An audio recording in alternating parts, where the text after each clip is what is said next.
Hello friends, welcome back to World of Technical Analysis. Last వీడియోలో మనం bullish మరబుజు candle గురించి తెలుసుకున్నాము. ఈ వీడియోలో మనం బేరిష్ మరబుజు క్యాండిల్ గురించి తెలుసుకుందాం. ఈ బేరిష్ మరబుజు క్యాండిల్ కూడా సింగిల్ క్యాండిల్ స్టిక్ ప్యాటర్న్. ఇది బేరిష్నెస్ని ప్రిడిక్ట్ చేయడానికి యూజ్ చేస్తారు. బేసికల్లీ ఈ బేరిష్ మరబుజు ఒక లాంగ్ రెడ్ క్యాండిల్. ఈ క్యాండిల్లో విక్స్ అనేవి ఉండవు. సేమ్ గ్రీన్ క్యాండిల్కి ఎలా అయితే ఉండవో దీనికి కూడా విక్స్ అనేటివి ఉండవు. ఇది అప్పర్ విక్ కానీ లోవర్ విక్ కానీ ఏ విక్స్ కూడా ఉండవు. ఈ క్యాండిల్ ఎలా ఫామ్ అవుతుందంటే high almost equal to the open ప్రైస్కి, లో almost equal to the close ప్రైస్కి ఉండడం వల్ల ఈ క్యాండిల్ అనేది ఏర్పడుతుంది. ఈ క్యాండిల్ ఒక స్ట్రాంగ్ సైన్ని ఇస్తుంది బేరిష్నెస్కి.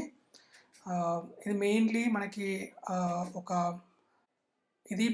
మనకి అప్ ట్రెండ్ తర్వాత ఈ క్యాండిల్ ఫామ్ అవుతే దీన్ని కన్సిడర్ చేయాలి. డౌన్ ట్రెండ్లో ఈ క్యాండిల్ కనుక ఫామ్ అవుతే దీన్ని కన్సిడర్ చేయరు. సో దీని టార్గెట్స్ డౌన్కి టార్గెట్స్ ఎలా సెట్ చేసుకోవాలి అంటే ఫిబొనాచి టార్గెట్స్ని మీరు సెట్ చేసుకుంటే మీకు ఎంతవరకు టార్గెట్స్ 1 2 3 టార్గెట్స్ ఉంటాయి. ఆ టార్గెట్స్ మీరు సెట్ చేసుకోవచ్చు. నెక్స్ట్ వీడియోలో మనం బుల్లిష్ హ్యామర్ గురించి తెలుసుకుందాము.